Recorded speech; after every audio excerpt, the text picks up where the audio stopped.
Kia ora and welcome to Business Your Way, a podcast where I take you behind the scenes and look at the strategies, systems and support needed to grow and scale an online service business.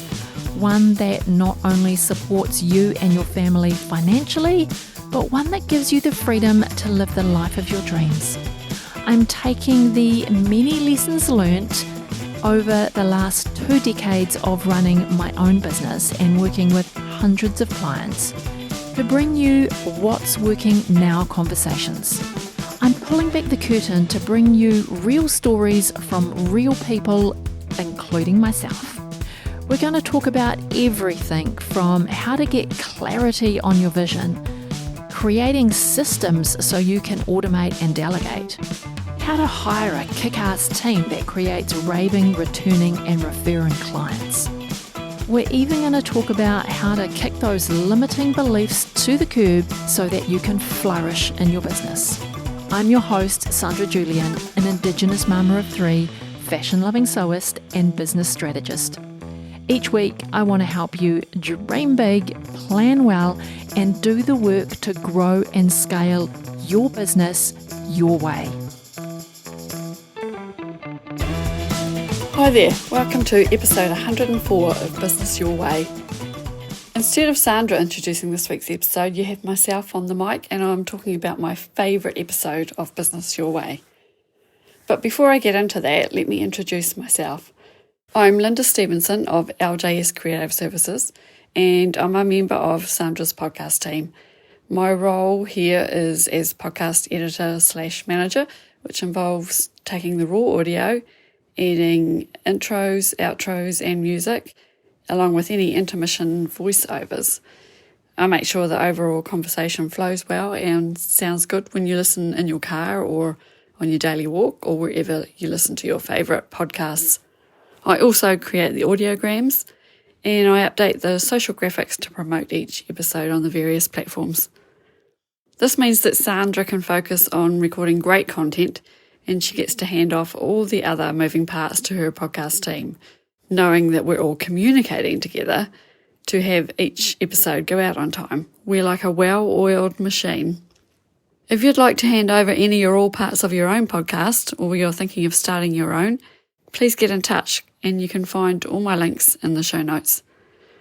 Now, to my favourite episode. The one I'm going to highlight today is episode 78, which is 8 essential tools for every small business. There are so many tools out there these days, and I don't know about you, but I totally get hung up on shiny object syndrome. Is there a better, shinier tool out there? If there is, I'm bound to be looking at it. In this episode, Sandra recommends the essential tools that you really need for your business, with a few options to give you the choice to see what is right for you at the stage of business that you're at. This made me feel comforted and way more in control. To have a list of tools that are essential means you can forget about all the other shinier options out there and just get on with your daily business tasks and make your moolah rather than spending it on tools that you don't really need. Okay, then that's enough from me, and here's the episode. Today, I'm going to be diving into the world of systems, my favourite topic, because systems are the backbone of any business, big or small. Systems are how you get your business from that small solopreneur to a larger organisation, if that's the track that you're going to take. Your business systems are the tools, the processes, and the people that keep things running smoothly and efficiently. Behind the scenes of any business, of any successful business, of any size, are good systems. So in this mini-series, we're going to explore the different elements of efficient systems and how they work together to create a cohesive and effective operation for you as my small business owner. We'll look at the importance of having the right tools in place, the value of having clear and efficient processes, and the role of people in managing and optimizing your systems. So whether you're a business owner, a agency manager, or simply curious about how systems work inside of a business, this episode is for you. We're really looking at that small business. So anything between kind of 3 and 10 people, we're going to really have examples around that. You could even call it a micro business if you like. So if you're ready to get all geeky with me, let's dive into the world of systems. Alrighty, first we're going to dive into the tools. As I was planning this series, it was hard to know whether to start with processes or tools. I kind of sat on that and ummed and ahed about it for a wee while, but I suppose it doesn't really matter because at the end of this mini-series, you'll understand how the tools, the processes, and the people work together to create the smooth operation that is your business behind the scenes that allows you to do amazing work with your clients.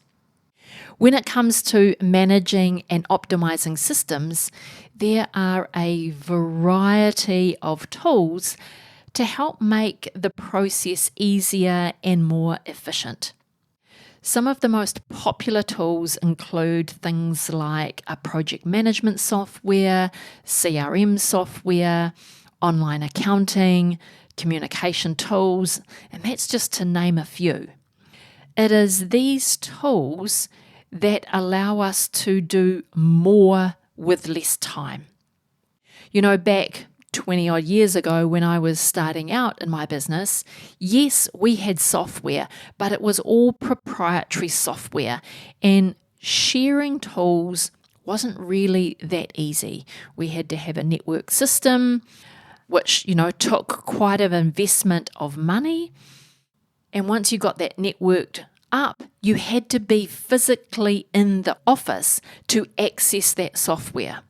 Nowadays, we have got options to do anything that we choose, and it's all available from wherever we want to work. The automation and the AI behind the tools is just getting smarter and smarter and smarter.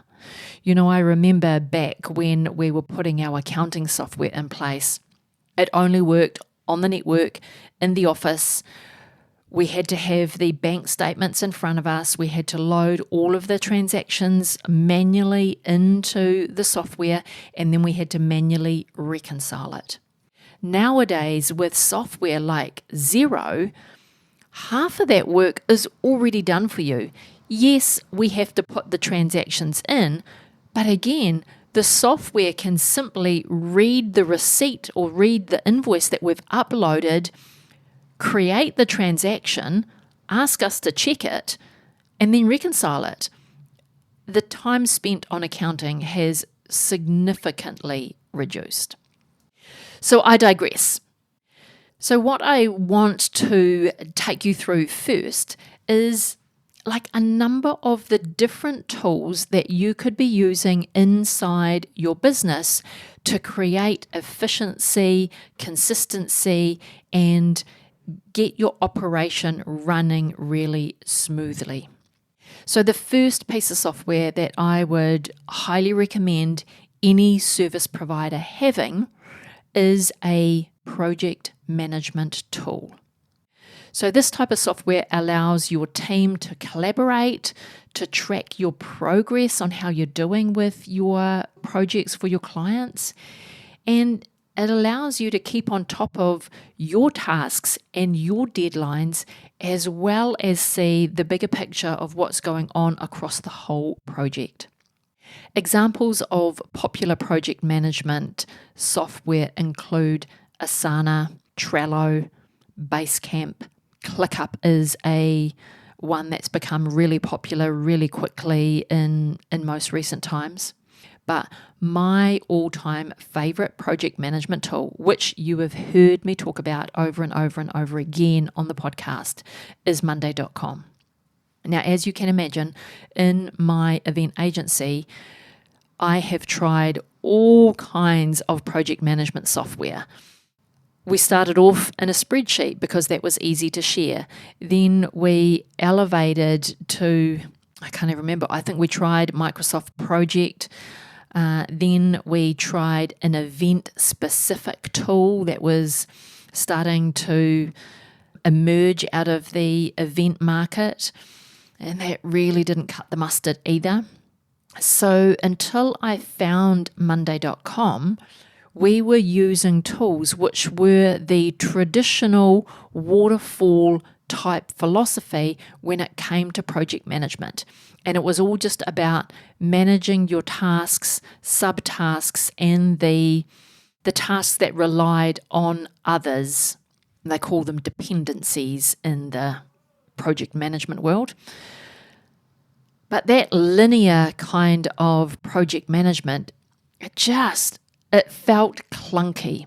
So when I found Monday.com, it was a real game changer. It meant that it was visually appealing. We could organize all of our tasks the way that we wanted to. We could customize each of the columns in our project management plan to be exactly what we wanted it to be.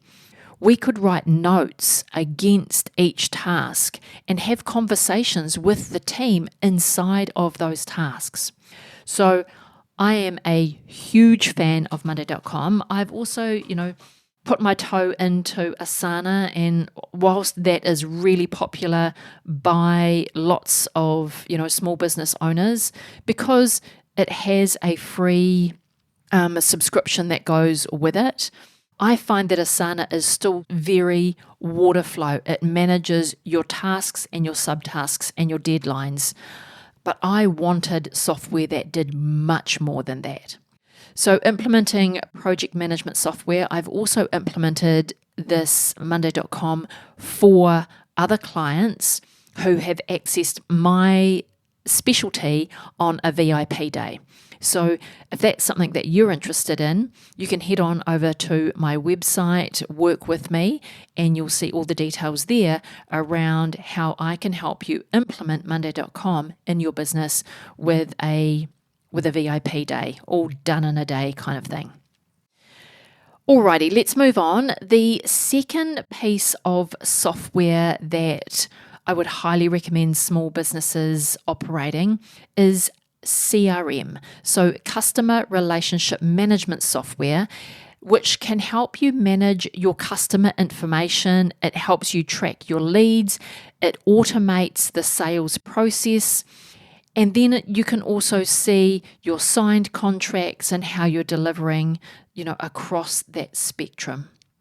Some examples of specific CRM software for service providers in particular are like Dubsado, Honeybook, Willow Space, and HubSpot. Now, HubSpot does a whole lot of other things as well, but I think its humble beginnings were back in the CRM space. Don't quote me on that. But again, my favorite tool for this is Monday.com. I've set up boards in Monday.com which track my leads. It lets me know where I'm up to with the leads, what kind of dollar value the leads are, where we're up to in the process of the leads reaching out, making an initial contact. Have I had a consult call with them or a strategy call with them? Are they interested in a proposal? Have I sent the proposal? Are they signing off on it? So I track everything in Monday.com. If the proposal is accepted, once I mark it off in Monday.com, it automates a new client contract. I've got a client contract board. It automates a line over on that board. It transfers the information over that I need, and then I can upload a copy of the signed contract. I can mark the date that the contract was signed. I can schedule out when all of the invoices are due to go to the client. I can keep track of how much money that we've signed off, so I get a current snapshot of all of our dollar value of our sales. And whether their invoice has been sent. It sets me a reminder so I know when to send their next invoice. And it does all beautiful things like that. Because if you're running a service-based business like me and you're working on big projects with clients, sometimes the cost of the project will be over milestone invoices. So it might be 3 or 5 invoices that you're sending your client over a 6-month period when you're working with them. If you're doing smaller things for your clients, like maybe you are building a website, it might be 50% upfront and 50% on completion. So your invoicing is really simple, but you want to know, have you sent it? Yes. What is the value of it? It's this. All of that I track in Monday.com, and it works so well for me. I can't even tell you. So I don't have to learn how to use a different CRM software. Alrighty, number 3, because I've got 9 recommendations for you. The third recommendation of must-have software for your knowledge-based service business is accounting software. Well, actually, any business needs accounting software.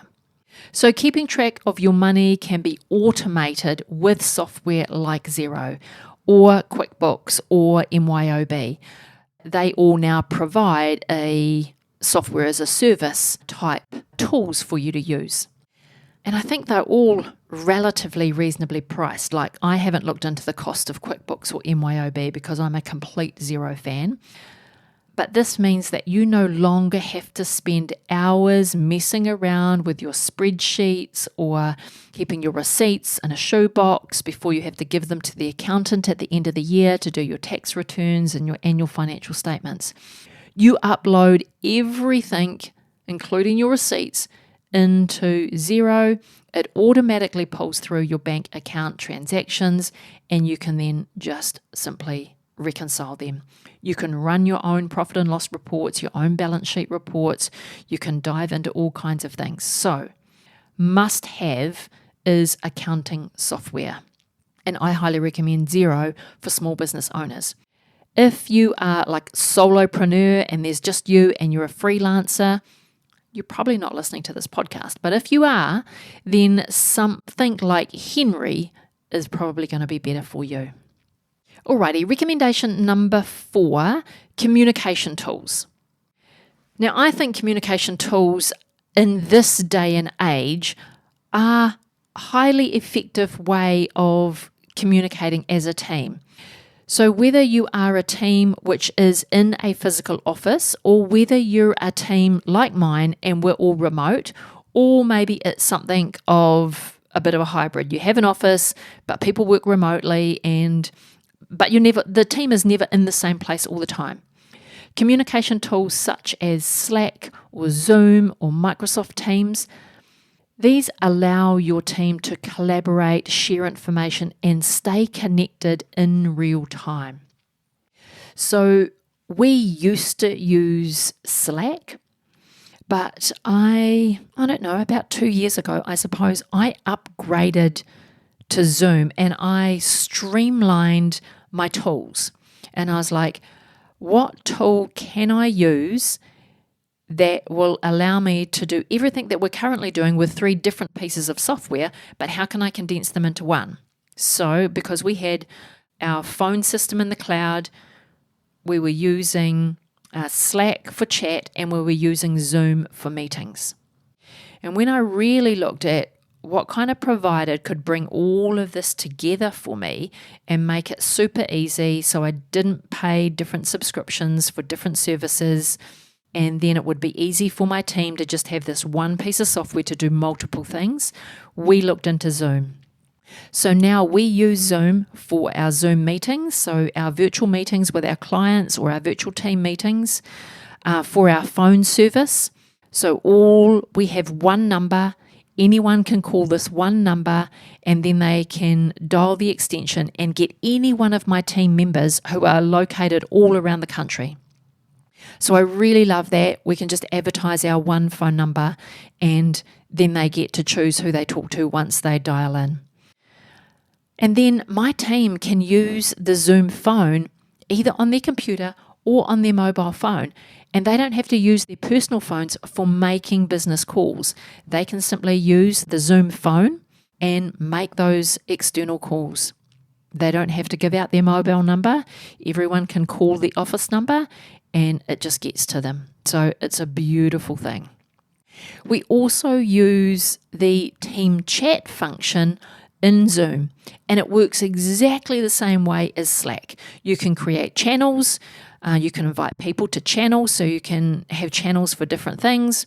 We have channels for different clients. We also have channel, for our general OAHA chat, like if we were in the office and just sitting next to each other, we'd have a small talk. We have a channel for that. And then we can chat personally with each other if we want to take that route as well. So it works exactly the same way as Slack. We can invite external people into our Zoom channels and chat with them. So we have created client channels, invited clients in, and we've done all of our communication through a Zoom chat channel. So I think in this day and age, communication tools is one of those important software pieces that would be really valuable for your team to stay connected even when you are not in the office, if you have an office at all. Alrighty, recommendation number 5 is digital file repository. Saving all of your digital files and your digital assets in a central repository with an orderly way to save huge amounts of time when you are looking for a file or you want to share files with your team or contractors or clients or whatever that might be. You might want to consider Google Drive, Dropbox, Microsoft OneDrive or SharePoint. They're kind of similar products but different. Any of those, there are others on the market. These are the most popular ones. Put all of your files into a cloud-based repository where you can access them when you need and you can share files easily. I'm not a fan of Dropbox for sharing Word documents or Excel spreadsheets or anything like that because you can't edit them simultaneously in a Dropbox. Unlike Google Drive and Microsoft SharePoint, you can have more than one person inside of that document and it syncs both their changes simultaneously, and it's great for collaborating on a document even when you're in it at the same time. You can see the other person typing in their additions in real time. It is great.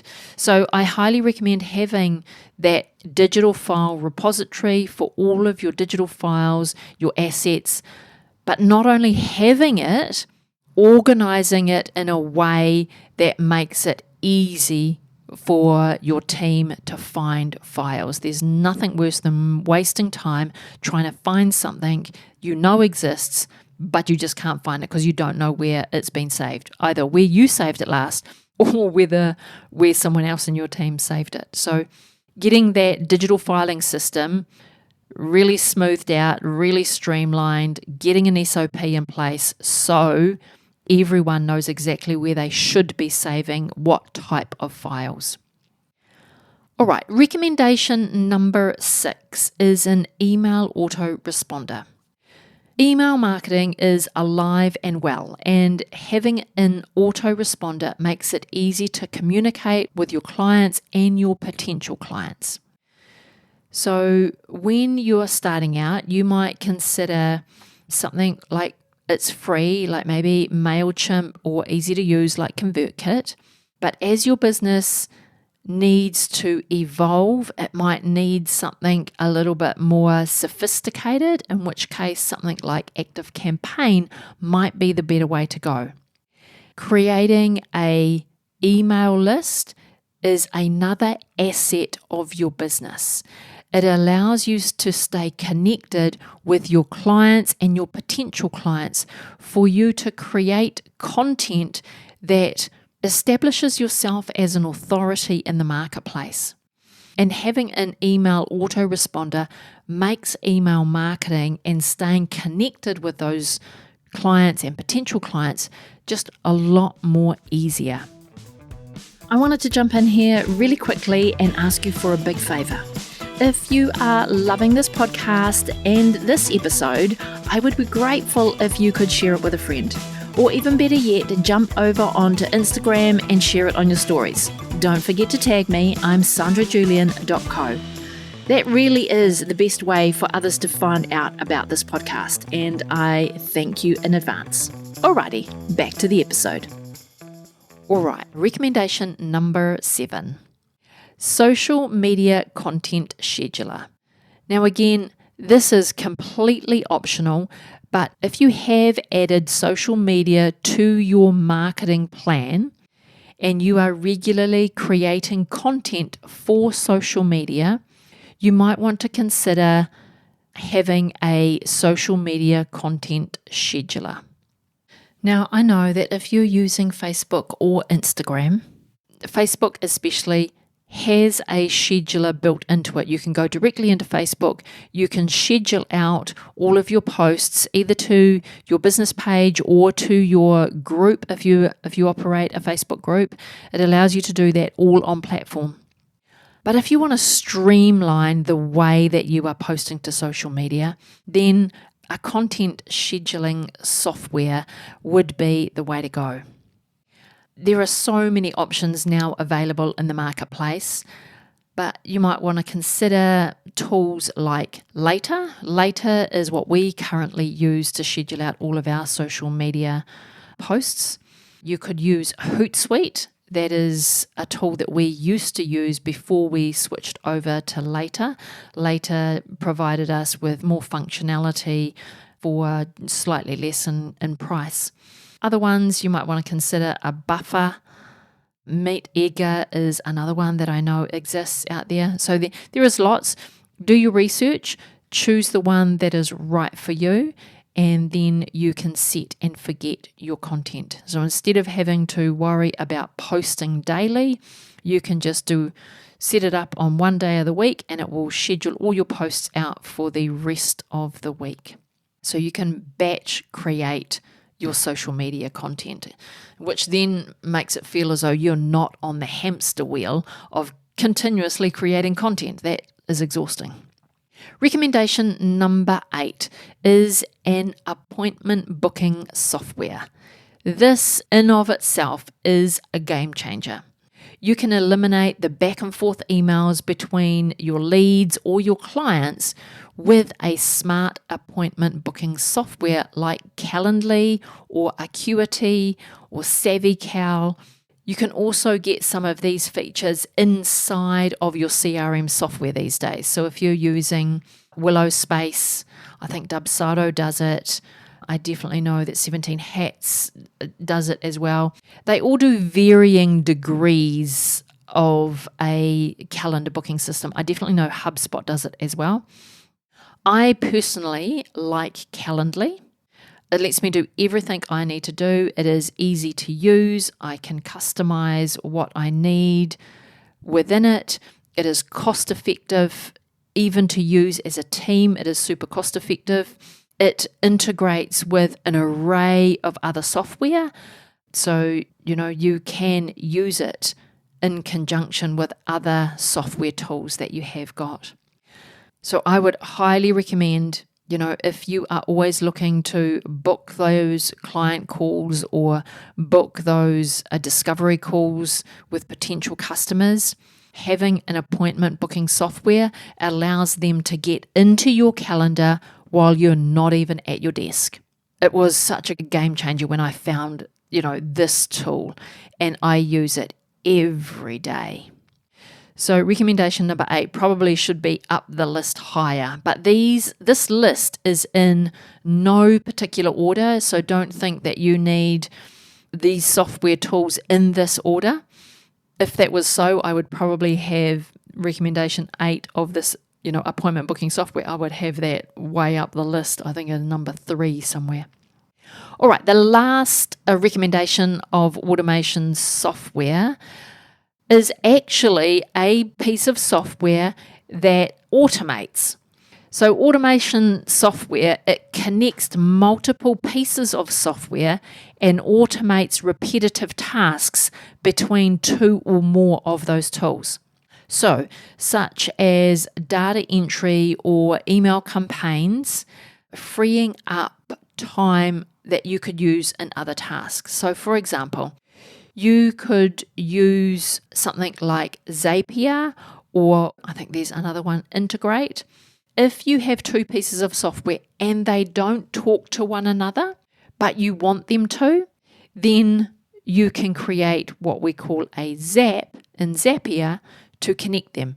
So for instance, if I have a lead book time in my calendar using my Calendly software, I can automate their email and name to go into my CRM software automatically by using Zapier, because those two pieces of software, they don't currently talk to one another directly. So those are my top 9 recommendations for tools that you could implement into your business. And I've given you recommendations for the specific software, but these are just the names of tools like project management, CRM, accounting, communication, digital file repository, email automation, social media scheduling, appointment booking, and then that connection of automation software. So, and all the examples that I've given you as I've listed those out, those were just a few examples of the many available to manage and optimize your systems.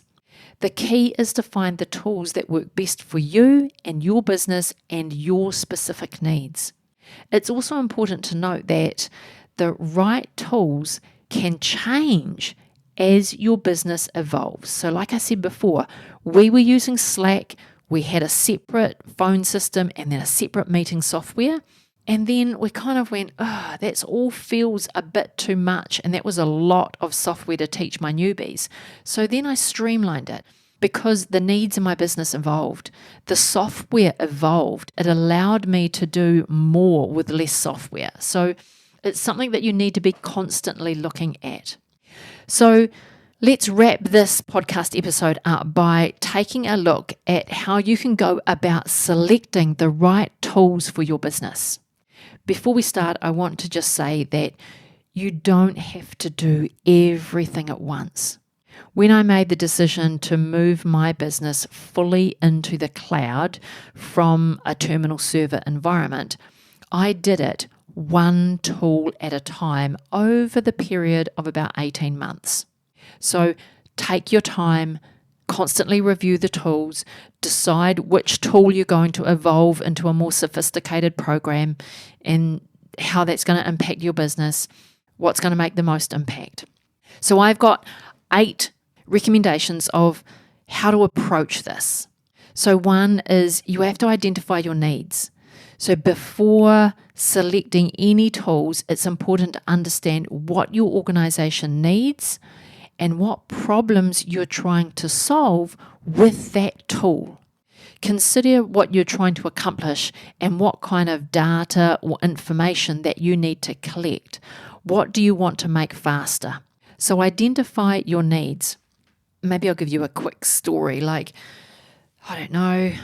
10 years ago when I had 2 offices in 2 different cities and I had a team of 12 across those 2 offices, I was looking for a phone system where I could have one number, all external people would go to that one number, they would dial into the office, and we would have someone answer the phone and then put them through to the person that they were wanting to talk to, regardless of where they were located in the country. That was my need. That was what I wanted. But at the time that I was wanting that solution, it actually didn't exist.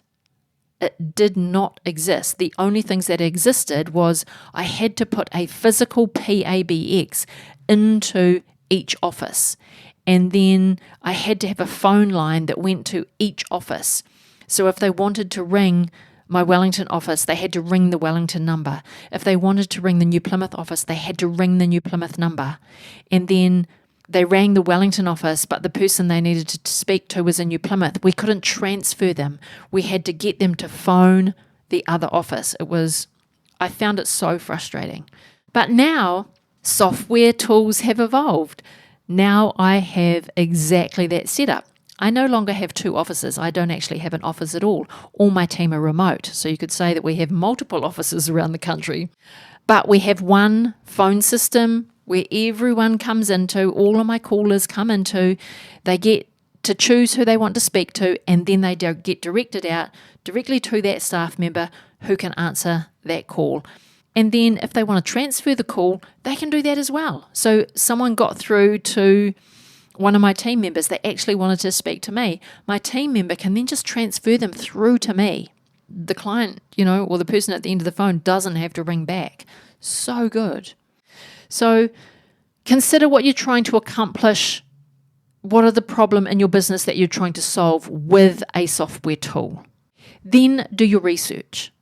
Take the time to research the different tools and compare their features, their pricing, their customer support. What does that look like?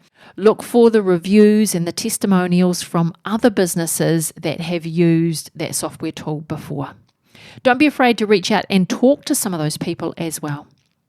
So then once you have maybe chosen 2 or 3 tools that seem to fit your need, they are answering the problem that you're trying to solve, then do some testing. Before committing to one tool, get the free trial or do a demo with the salespeople of that software tool to ensure that it meets your needs. Don't go buying the software blind. Here's my lesson is there are many software salespeople out there who want to show you the demo and then just say yes to all of your questions. I did that with one piece of software and it cost me $1,500 only to dive into the software, and it was not what we needed. It was way basic. They'd oversold the features. They'd oversold its capability. I think they were selling the future versions 3 years down the track of what potentially the software could do. So now I refuse to take the salesperson word for it, and I make them give me a back-end drive of that software tool. I want to get in the back end and I want to test it until I break it. I want to make sure that it does exactly what we want it to do. Yes, this takes some of your time, but I would rather invest time up front testing the tool than actually buying into it only to find that it doesn't do everything that you need it to do, and you have to go back to this drawing board of researching more tools, testing more tools, buying into more tools. Please don't do that. Narrow it down to a couple of tools and then really get into the back end of these tools and drive it. Really give it a test run. Get your team to test run it. And then consider its scalability. So as your business grows, so will your needs.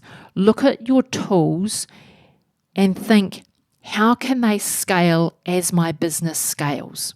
Because every time you meet a new milestone, a new growth milestone in your business, you don't want to have to be changing tools constantly.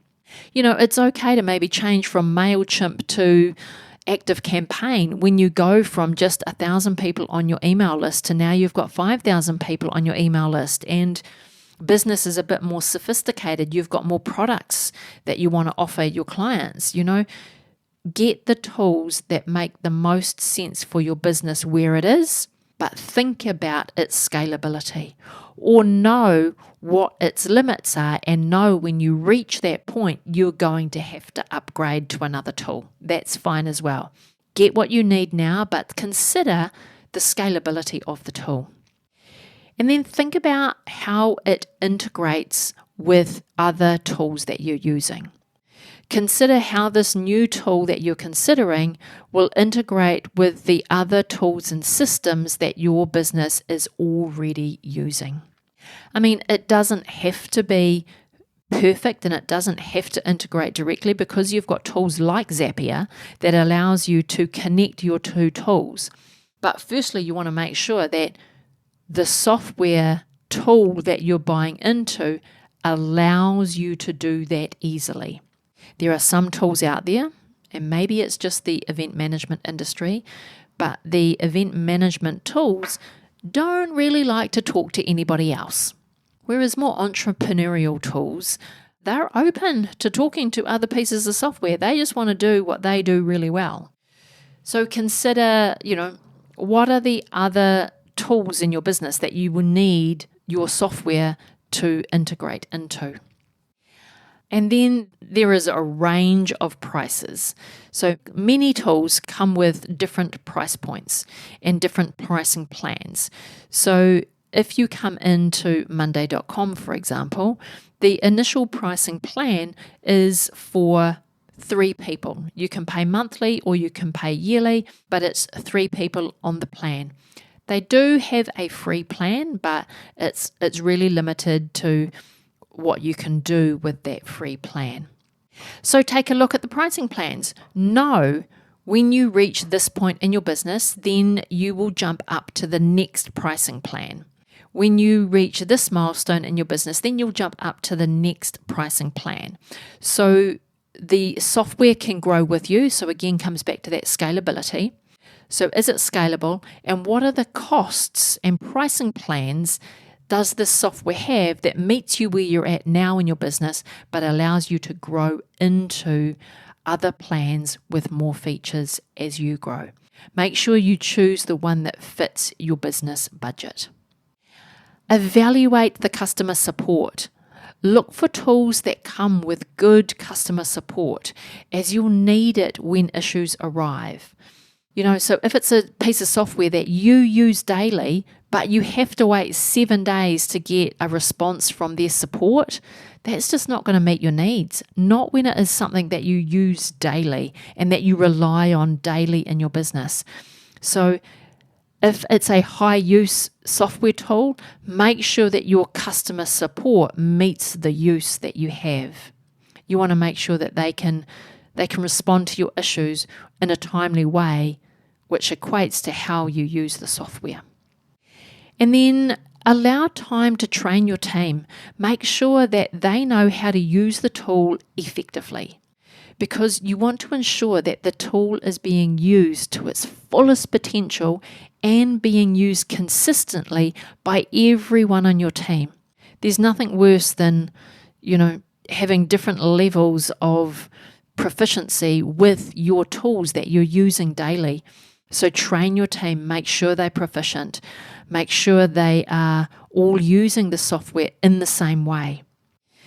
And by following these tips, you can select the right tools for your stage of business, ensuring that they are what you need and that they meet you where you're at, they'll meet your goals, and they create efficiency with the way that you run your business.